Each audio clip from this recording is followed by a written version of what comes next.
vamos falar agora sobre a formação da precipitação. O primeiro ponto importante é saber quais são os tipos de precipitação. Os tipos de precipitação são diversos.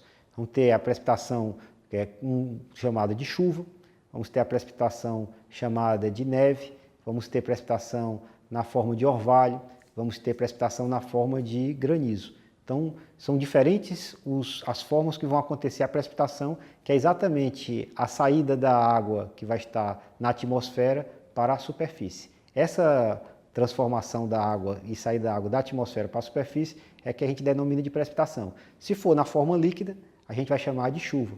Se for na forma, por exemplo, sólida, a gente pode chamar de neve ou de granizo.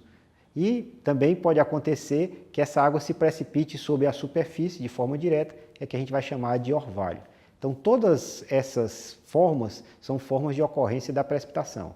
Mas como é que se dá esse processo de formação da precipitação? Como é que acontece essa precipitação?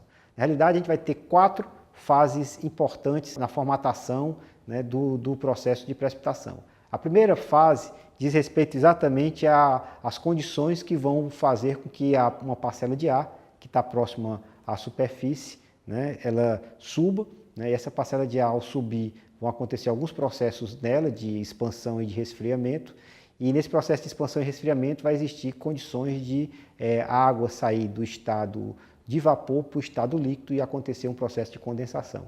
Essa água que condensa vai ser exatamente a primeira fase do processo de precipitação. A segunda fase vai se dar exatamente com o crescimento dessa molécula de água.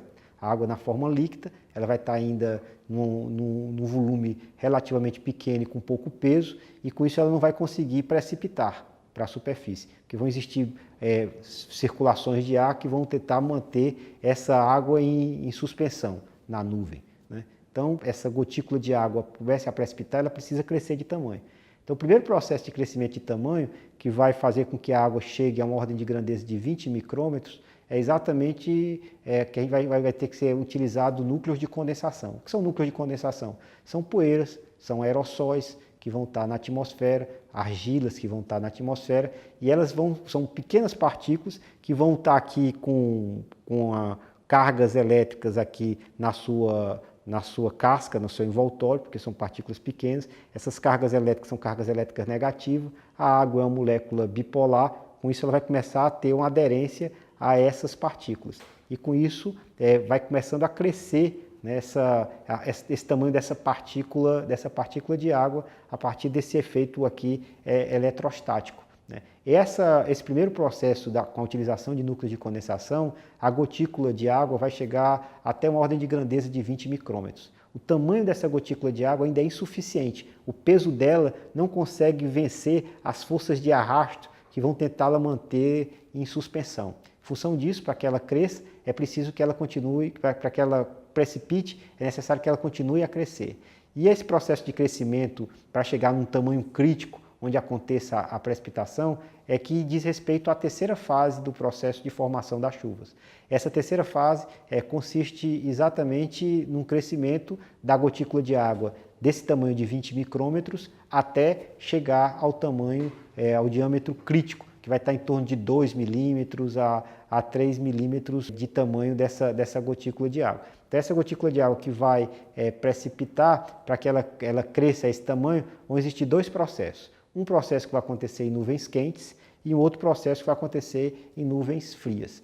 No processo que vai acontecer em nuvens quentes, esse processo de crescimento da gotícula de água, ela vai crescer a partir de colisões. Uma gotícula de água mais pesada vai vencer mais as forças de arraste, né?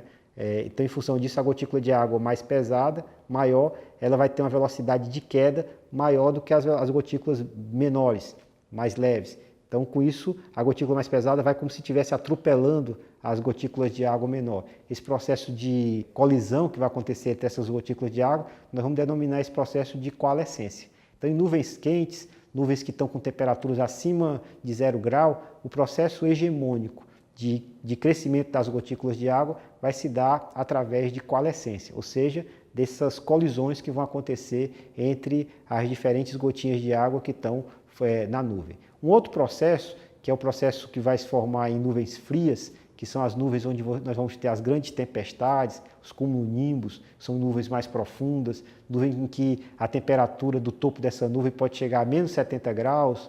Então, nesse processo de formação dessas nuvens frias é um processo diferente. É um processo associado ao que nós vamos chamar de um processo de Bergeron. O que é esse processo de Bergeron? O processo de Bergeron ele se caracteriza porque o seguinte fato: a pressão parcial de vapor de saturação próximo ao gelo ela é menor do que a pressão parcial de vapor de saturação próximo a uma superfície líquida.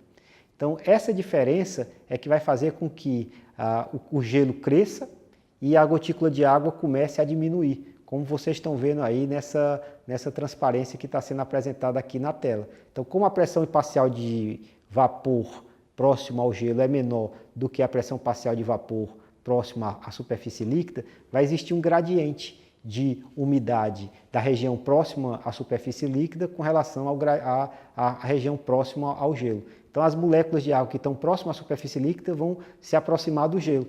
E na medida que elas se aproximam do gelo, vai ficar mais molécula próxima ao gelo do que o equilíbrio, a quantidade de moléculas que o gelo estava em equilíbrio. Então, com isso, moléculas próximas à superfície do gelo vão começar a se transformar, então na atmosfera próxima à superfície do gelo, vão começar a se transformar em moléculas de gelo e o gelo vai crescendo.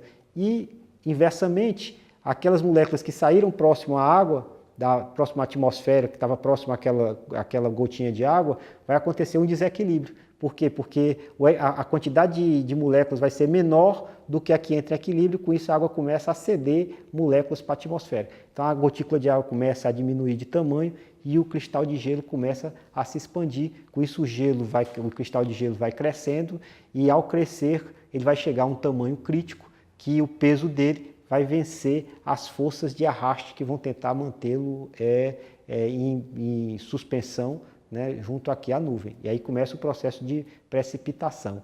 Então, nessas nuvens frias, o processo então é esse processo de Bergeron. E aí a pergunta é por que já que dessas nuvens frias, que acontecem inclusive muito em diversas regiões tropicais, né, por que a gente não tem neve aqui? Porque quando esse gelo vai caindo das altas altitudes onde está a nuvem até chegar à superfície, ele vai encontrar uma atmosfera mais quente e esse cristal de gelo vai se derreter nesse processo. Quando ele chega à superfície, ele vai chegar na forma líquida. Se a temperatura próxima à superfície é uma temperatura mais fria, esse cristal de gelo vai ser mantido e ele vai se precipitar na forma de neve. Então, nessas nuvens mais profundas, quem vai definir o processo de formação da chuva é exatamente esse processo de Bergeron. E aí nós vimos as 3 primeiras fases, quais sejam: a primeira, uma fase em que a parcela de ar ela se resfria, ao se resfriar, ela se resfria e se expande num processo de ascensão que depois a gente vai discutir de forma mais detalhada. Depois disso, o segundo momento, as moléculas de ar começam a se aglutinar em torno de núcleos de condensação e o terceiro processo é que a gotícula de água vai chegar no seu tamanho crítico através em nuvens quentes de coalescência e nuvens frias através do processo de Bergeron. E o quarto processo se nós tivermos chuvas mais intensas, normalmente vai precisar de um transporte de umidade que continue alimentando aquela coluna atmosférica que está precipitando com uma quantidade maior de água. E esses são os 4 passos básicos na formação da precipitação.